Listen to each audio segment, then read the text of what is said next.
içeri alıyoruz buraya.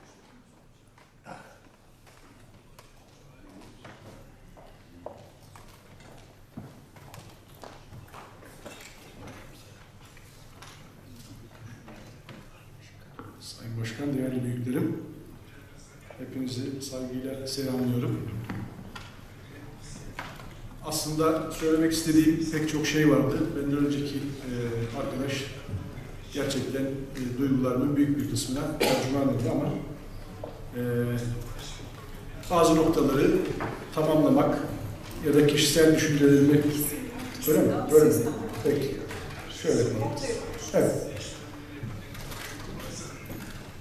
Şimdi temel sorunlarımızdan bir tanesini bugün, dünkü toplantıya çok istememe rağmen katılamadım ama inşallah kayıtlar üzerinden izleyeceğim. Bizim açımızdan son derece önemli bir konuyu masaya yatırmış olmanın heyecanı içerisindeyiz. Bu toplantı tabii ki bir toplantılar silsilesinin başlangıcı olmak zorundadır. Yani bugün yaptık, çalıştayı bitirdik, bir sonuç bilgisi yayınlayıp bıraktık noktasında olamayız. Çünkü bu bizim açımızdan hayati önemlidir. Dönüş kavramı. Benden önceki konuşmacının söylediği şeyi sonundan başlayayım. Evet, her şey dönüş demek değil ama bizim dışarıda da yani diasporada da varoluşumuzun temeli anavatan kavramıdır ki bunu sağlayabilmek açısından şimdi biraz sonra çerçevesini çizmeye çalışacağım. Dönüş kavramını bir şekilde modifiye etmemiz lazım. Ve bunun da dayandığı zemin anavatan olmalı. Şimdi her şey birbirini tamamlayarak geliyor. Kavramlar üzerinden gitmek zorundayız ve bunu da yine biz çalışmak zorundayız. Şimdi anavatan kavramını hani hemen hemen hepimizin zihninde, imanda uyanan şey aynıdır. Ama hala hepimizin zihninde, dimağında sürgün ve sürgünden kaynaklı haklarımız konusunda aynı şeyin uyanmadığı konusunda emin değilim. Öte taraftan dönüş kavramı konusunda aynı şeyi düşündüğümüzden emin değilim. Bundan 40 sene önce tariflenen dönüş ve kalış karşıtlığı üzerinden kimlik yapılandırma çalışması aslında özü itibariyle doğru, bir takım yanlışlıklar yapılmış olsa da özü itibariyle doğruydu ve bir kimlik inşasına hizmet ediyor. Ancak baktığımız zaman bugün dönüş kavramının o dönemde yaslandığı pek çok moral değer, dönemin konjonktürü ve insanların kimlik bilinci büyük ölçüde erozyona uğradı. Bunu kabul etmek zorundayız. Dolayısıyla şimdiye kadar bizi buraya getiren dönüş kavramını 40 yıl önce tanımlayan ki ben onun öncülerinin bugünkü proto dönüşçüler olduğunu düşünüyorum. Bunların tanımladığı ve bizi bugüne kadar getiren kavramı başarı ya da başarısızlık noktasında değerlendirmiyorum. Ancak tarihsel perspektiften baktığımızda bunun artık hakkını teslim ederek ya da geçerliliğinin kalmadığını kabul ederek kaldırmamız lazım. Ve yerine yeni bir şey ikame etmemiz lazım. Bu yeni ikame edeceğimiz konuda işin çok büyük bir kısmı sosyologlar olmuş. Şimdi dönüş kavramını eğer sosyolojik bir perspektif ortaya koymadan, yani toplumumuzun röntgenini çekmeden, toplumun ihtiyaçlarını tanımlamadan, sahaya bilim insanlarını, tarihçileri, akademisyenleri sürmeden başaramayız. Dolayısıyla enerjimizin bir kısmını, bana kalırsa büyük bir kısmını biraz da buna ayırmak durumundayız. Kaffer'in aracılık etmek durumunda olduğu konulardan bir tanesi olarak ben bunu görüyorum artık. Daha fazla akademisyenle çalışmamız lazım. Daha fazla bilim insanıyla çalışmamız lazım. İki önceki konuşmacı dedi ki iş adamlarını yanınıza almadan olmaz dedi. Doğru, iş adamları da yanımızda olur. Ama münhasıran dönüş için konuşuyorsak eğer bu işin sosyolojisini çalışmadan başaramayız. Moral değeri nedir bu işin? İtici gücü nedir? Onu çözümlememiz lazım. Bir dönem bizi ayakta tutan kimlik kavramı bundan 50 sene önce, 60 sene önce farklıydı. Bugün farklı. Çünkü dünya değişiyor ve kimliği oluşturan şartlar da değişiyor. Dolayısıyla bunları görmemiz lazım, bunları değerlendirmemiz lazım. Bir söz var, göle su gelene kadar kurbanın gözü kurur diye. Şimdi biz evet ihtiyaçları tespit ediyoruz ama bunları yapana kadar da bir yandan Kültürel erozyon, asimilasyon, bilinçli ya da bilinçsiz, taksirli ya da taksirsiz bir erozyon devam ediyor. Kültürel asimilasyonda, kimlik asimilasyonunda Türkiye'de hala yaşamaya devam ediyoruz. Dolayısıyla bu konuda da bir zaman ve imkanı optimize ederek devam etmemiz lazım. Ne çok aceleci, ne çok lakayt olmamak lazım. Bunun da takvimlendirmesini yapmak yine kurumların ve kurumlarla birlikte çalışacak olan işin hocalarının tırnak içinde söylüyorum, yapması gereken bir şey. Peki dönüşü neyin üzerine oturtacağız? Şimdi dün gelmeden önce Cemre Hanım'ın konuya dair bir makalesinde de aynı şeyi rastladım. Şimdi biz bugün bu konuda fikrinizi merak ediyorum doğrusu. Topyekün bir dönüştense bir ayağımızın ana vatanda olması fikrini dönüşün temel fil ayaklarından birisi haline getirebilir miyiz? Getirmeli miyiz? Ya da bu sonuç verir mi? Bunu tartışmamız lazım. Yani ben senenin 3 ayını misal gerek meslek icra etmek anlamında, gerekse ana vatanında yaşamak anlamında orada geçilebilecek bir zemini talep etsem ben dönüşçü olur muyum mesela? Bunu tartışmamız lazım. Senenin bir ayını tatilini misal Kafkasya'da geçiren insan dönüşçü müdür? Yani dönüşçü olabilmek için ne yapmamız gerekiyor? Bunu ortaya koymamız lazım. Biz şemsiyeyi arttırmak zorundayız. Dönüşçü demek sadece kitlesel dönüşçü kişilerdir dersek eğer bu projenin başarısız olma ihtimali %100'dür. Çünkü kitlesel dönüş ya da bir yerden bir yere kitlesel hareketleri tetikleyen bir takım unsurlar vardı. Bugün 155 yıl önce sürülmüş olan Çerkesler 155 yıl sonrasında bu kitlesel göçleri tetikleyen savaş, afet, açlık ve teritoryal yaşamsal kayıplar gibi bir itici güç olmadığı sürece kitlesel bir göç yakalayamazdı. Bu mümkün değil. Dolayısıyla o zaman biz dönüşü neyin üzerine bilmeliyiz? Bireyselliğin üzerine bilmeliyiz. Kimlikle birlikte, yani kimlik bilinciyle birlikte bunu arttırabilmek daha kolay.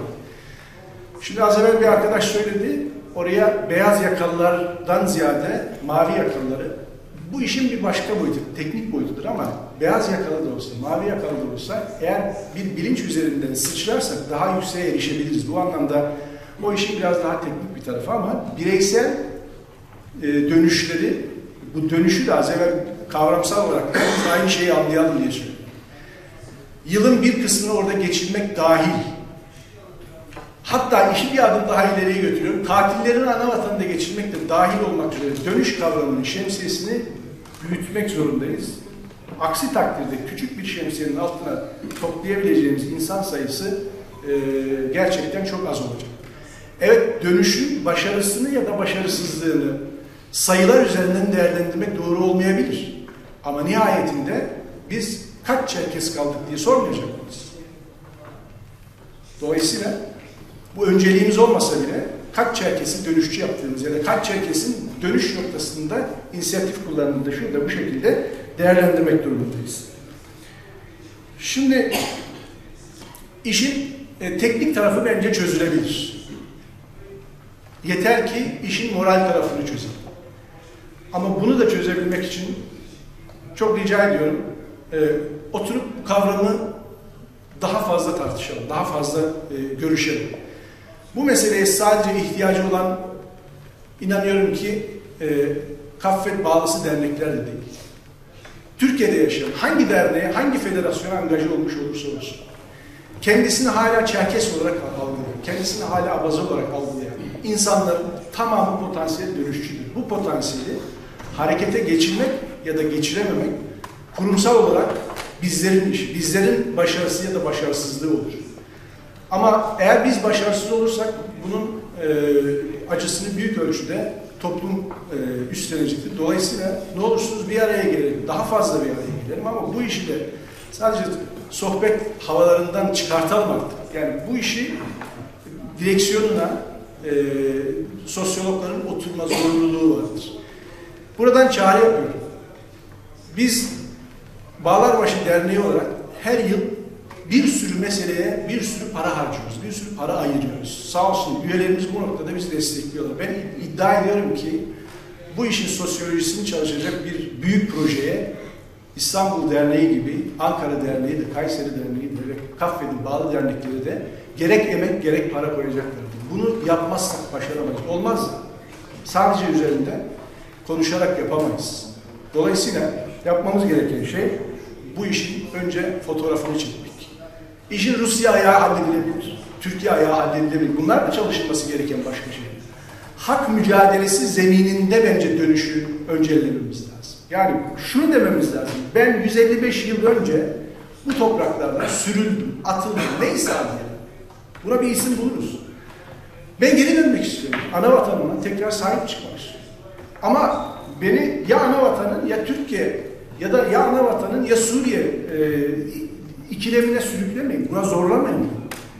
Yani insanların bir yerden vazgeçebilmeleri kolay değil. Artık yaşadığımız her yerde iyi kötü bir kimliğimiz var. Bakın bugün 5-6 yıllık bir geçmişi olmasına rağmen Suriye'ye gelen mültecilerin Suriye'ye gönderilmesi problemini Türkiye nasıl işinde çıkacağını çözemedi. Her gün bu meseleyle ilgili yeni şeyler konuşulmaya, duyulmaya başladı. Bunu artarak devam edecek. Dolayısıyla bizim de sorunumuz çok kolay değil. Suriyeliler diyor ki ben Türkiye'de iyi kötü bir kimlik edindim. Bu kimliğim beni daha iyi bir yaşam sürecine götürecek. Bundan vazgeçmek istemiyorum diyor. Hemen bitiriyorum. Dolayısıyla insanları ya şudan ziyade her ikisinden nasıl bir çözüm buluruz buna bakmamız gerekiyor. En nihayetinde bunu şöyle söyleyebiliriz. Dimyat'a pirince giderken evdeki bulgurdan olmak istemiyor insanlar. Bunu anlayışla karşılamak ve buna özgü bir yöntem geliştirmek zorundayız diye düşünüyorum. Teşekkür ederim dinlediğiniz için.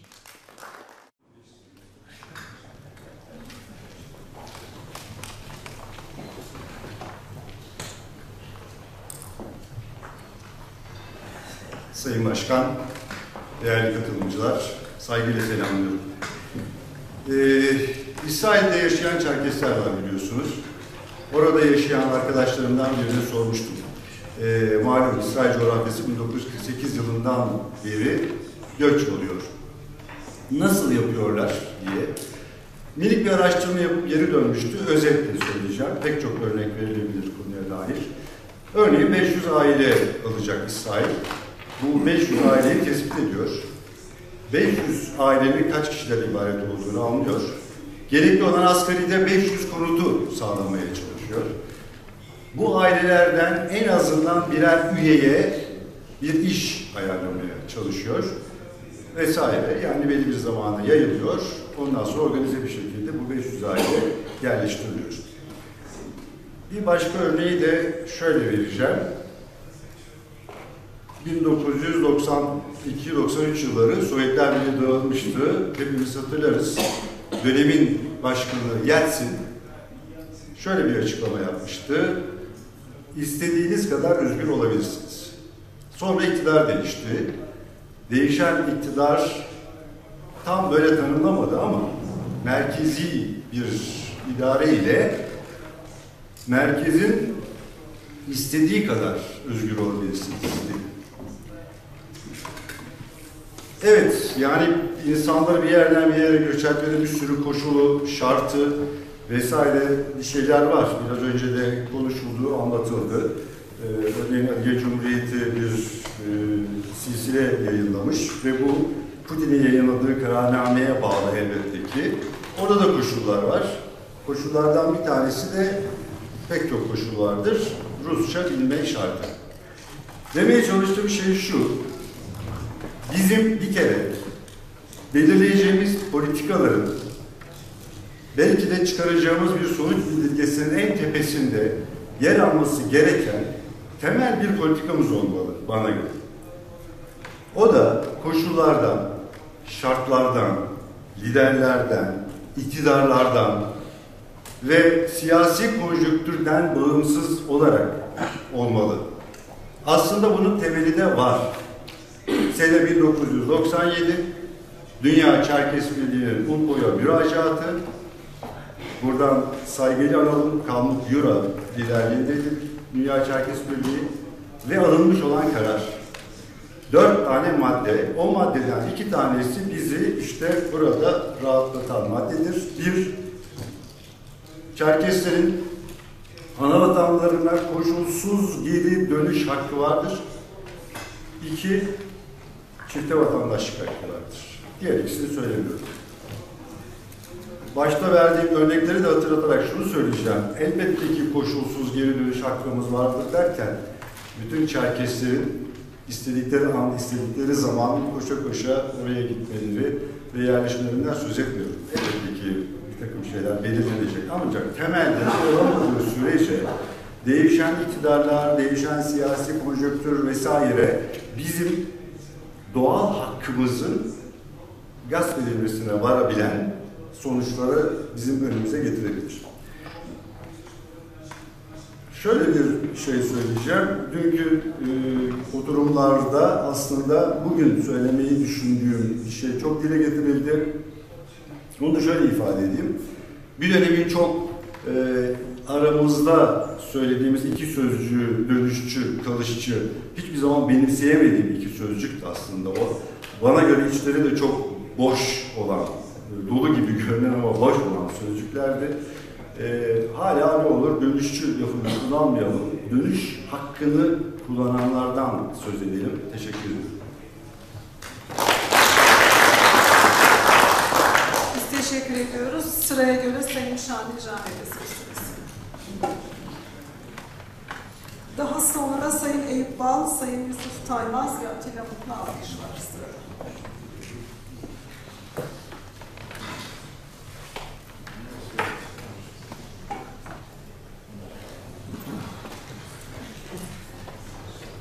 Hepinize iyi günler diliyorum. Öncelikle kafede teşekkür ederim. Yakın tarihimizde dönüş temalı ilk konferansı düzenlediği için. Bu bir ilktir. Burada bir sürü eksik olabilir, hatalar olabilir ama ikinci, üçüncü bunun üzerine inşa edebilmek lazım. Aynı şekilde bu konuda çalışırken ana vatanından gelip bize katılan hemşehrilerimize de teşekkür etmek lazım. Bunu iş yerine buraya da geldikleri için. Bizim öncelikle bir gerçeği önümüze koymamız lazım. Biz travmatik bir halkız. Dünyada hiçbir şekilde örneği olmayan olaylar yaşamış bir halkız. Yani sosyolojik boyutuna gitsek, tarihçilere gitsek, bizim benzeri bir modelimiz dünyada yaşanmamış durumda. Onun için bu modelin kendisine özgün çözümlerini gene bizler üretmek zorundayız. İşin teorisine bakarsanız, sosyal psikoloji, işin akademik çalışması falan, sosyal psikoloji bize şu anda dönüşün hiçbir şekilde mümkün olmadığını söylüyor. O yüzden dönmek zorundayız. Yol çok uzun, işimiz çok zor. Ama her an, her fırsattan faydalanarak dönmemiz gerekiyor. Evet, bir diaspora gerçeği var. Ama diaspora bir anavatan olmadığı zaman diaspora olamayacak. Anavatan olmayan bir diaspora olamaz. Anavatandaki nüfus yeteri kadar olmadığı sürece anavatan devam etme şansı yok. Anavatan devam etmediği zaman siz burada diaspora ne faydası gelir yani? Merkezi olmayan, çekirdeği olmayan bir anavatanı olmayan bir diaspora zaten olmuyor. Diaspora üzerine kurulu. Anavatan üzerine kurulu diaspora tanımı. Bizim her koşulda yararlanacağımız imkanlar elimize geçti. Şu anda da işte Adegi'den gelen misafirimiz asker güzel bir şekilde anlattı. Biz bunu nasıl değerlendirip nasıl üzerine gidebiliriz diye, nasıl kimleri götürebiliriz diye onu düşünmemiz gerekiyor. Gitmemeyi kurgularsak çok fazla şey var. Neden var? İşte pasaport almak zor, vatandaşlığı almak zor, vize parası ödemek gerekiyor, uçağa binmek gerekiyor falan filan çok şey sayılabilir. Ama bunun yapılması gerekiyor. Ben yakından izlediğim yer olduğu için Aliye veya genelde Rusya'nın açtığı bazı imkanlardan bahsedeyim. Hangi trenleri kaçırdık? Yeltsin zamanında herkese vatandaşlık açıldı. Herkese, her başvuruna hemen dakikasında ben Maytop'ta gördüm, masanın üstünde verilmiş. Kim başvurduysa yarım sayfa adet üzerine yazdığı insanlara bile pasaport verildi. Bundan ne kadar faydalanabildik? Biz bunu konuşmamız gerekiyor. Yani böyle bir pasaport imkanı çıktığı zaman biz bu pasaport imkanından nasıl sonuna kadar faydalanabiliriz tartışmamız gerekiyor. Şimdi önümüzde bir imkan var. Şalapı askerin koyduğu. Biz bundan sonuna kadar nasıl faydalanabiliriz? Geçmişte işte şu tanımlar vardı, yok sosyolojisi vardı, psikolojisi vardı değil. Önümüzde somut bir gerçeklik var. Bu somut gerçek ve bu somut imkandan faydalanarak biz bundan nasıl faydalanabiliriz diye günün en önemli konusu bu olmadığı sürece dönüş gerçekleşmez. Buradan Nalçı'ya da gittik biz. O zaman vize alıp da Maykop'a doğrudan gitmek mümkün değildi. Maykop'a gittik. Her iki tarafta da biliyorum, şehirde ve Cumhuriyet'te araziler verildi, arsalar verildi önlere. Bunlar da yaşadık. Yani her başvuruna pasaport verildi, her gitmek isteyene de arazi verildi. Bunları konuşmak lazım. Yani biz biraz pratiğe dönük, somut olaylara bakmamız lazım. Şimdi ben size birkaç tane somut örnek üzerinden gitmek isterim. Biri, evet dönmek isteyenler var. Ben %100 Apaz genç kardeşime katılıyorum. Böyle bir tanım somutluğa indiği zaman beyaz yakalıların emekli olmayanlarının dönmesi mümkün değil. Bütün güvenlik şeylerini, imkanlarını silmesi gerekiyor ama emekliler için bu yol kapalı değil. Zanaatkar olanların, ona %100 katılıyorum. Dönmesi çok kolay. Yani bu gidip bir hafta sonra işe başlayabilir. Demek ki ben zanaatkarları bulmam gerekiyor. Çiftçiler için imkan var. Çiftçileri bulmam gerekiyor. Orada yine Adiye Cumhuriyeti'nde çok iyi bir imkan konuldu. Bunu Başkanlar Kurulu'nda sunduk. Resmen Adiye bir kombinatı gelecek olan her çiftçiye işleyebileceği kadar tarla, işleyebileceği kadar sera, işleyebileceği kadar hayvan ağlı verdi. 30 kişiyi Türkiye'den kaldırıp oraya götüremedik. Bir sürü gerekçesi var, bu bir tecrübedir, değerlendirmek lazım, niye götüremedik? Bursa Derneği'nde 2 emekliyle beraber bir görüşmemiz oldu. Ana vatan üzerine, dönüş üzerine. Birisi emekliydi. Konuştuk, ya dedi iyi, o da iyi, bu da iyi. Peki dedi, emekli şeyini bitirmiş. Ben dedi şu anda dönersem orada ne iş yapacağım dedi. Sen dedim şu anda Türkiye'de ne iş yapıyorsun? Kahveye gidiyorum dedi. Oraya gittim, orada kahveye gittim. İşi yok zaten, Türkiye'de oturuyor, emekli maaşını alıyor, harcıyor. Oraya git, vatanında paranı harcıyor. İşte dönüş bu demek. Sonra hiç sesi çıkmadı. Pratik sorunlarımızdan gene hazır konu açılmışken ben bu programın bütün detaylarını öğrenmek isterim. Ona da gönüllüyüm. Ama programda talep edilen meslekler içerisinde zanaatkarları göremiyorum ben. Tamam, doktorlar olması gerekiyor. Cumhuriyetin en tepedeki sorunlarına göre pazarlamacıların olması gerekiyor. Çünkü oranın mallarını pazarlayacak. Ama ben şu anda Maykop'ta ev inşaatı yapıyorum. Zanaatkar yok. Demir ustası yok. Sıvacı yok. Elektrikçi yok. Seramikçi yok. Bunlar o programda yok. En rahat da gönderebiliriz insanlar onlar. Dolayısıyla ben şunu rica ederim, oturalım beraber bu programda nasıl bir kendimize kanal açabiliriz, neleri bu programın içine sokabiliriz, nasıl dahil edebiliriz diye bunu konuşmamız lazım. Her derneğin her sene bir aileyi gönderebildiğini düşünelim. Öyle bir programımız var mı? Yok. Sonuçta dönüş kaç kişiyi döndürebildiğimizle başarısı ölçülür. Somut programlar, somut hedefler olmazsa dönüş gerçekleşmez. Yani benim şunu koyamam lazım. Türkiye'de bir sürü Suriyeli var. Yaşadık hep beraber. Genel kurullarda konuşuldu. Suriye'deki hemşehrimiz kalkmış, Lübnan'a geçmiş, kaçar orada, Lübnan'dan Mersin'e gelmiş, Mersin'den İsveç'e gitmek istiyor. Bütün memleket ayağa kalktı. Biz bu hemşehrimizi İsveç'e nasıl götürürüz diye. Bunun yolu açık olsun. Ben enerjimi hesaplı kullanmak zorundayım. Benim göndermem gereken hemşerim buradan veya Suriye'den Maykopa, Nakiye veya Soğum'a kim gitmek istiyorsa oraya harcamam lazım enerji. Birinci önceliğim benim bu. Ondan sonra artarsa, cebinden paralar saklıyorsa, zamanla yetiyorsa ki olmayacak, o zaman diğer hemşehriyi İsveç'e göndereyim. Benim sınırlı limitlerim var. Bu limitler, bu imkanları, sınırlı olan imkanları kullanmam gerekiyor. Bugünkü koşullarda çok zor. Ama bir zanaatkarın oraya gitmesi kolay. İş bulabilir. Bir çiftçinin gitmesi kolay. İş bulabilir.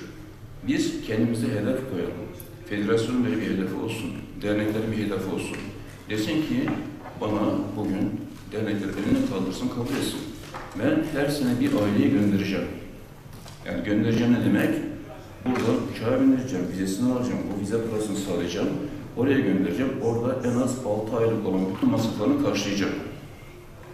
Bu programın altına ne zaman imza atarsak o zaman iş çözülmeye başlar. Ama sadece işin teorisini konuşursak hiçbir zaman çözülmez. Buna iyi dikkat etmek lazım. Vatandaşlık işlerine gelince yine somut şeyimiz var, örneğimiz var. Bizim bir gelinimiz var. Zamanında Maykopp'ta bulundu, Nalçık'ta bulundu. Çocuğunu orada doğurdu, sahip oldu. Sovyet pasaportu var. Böyle pratik şeyler var, sorunlar var.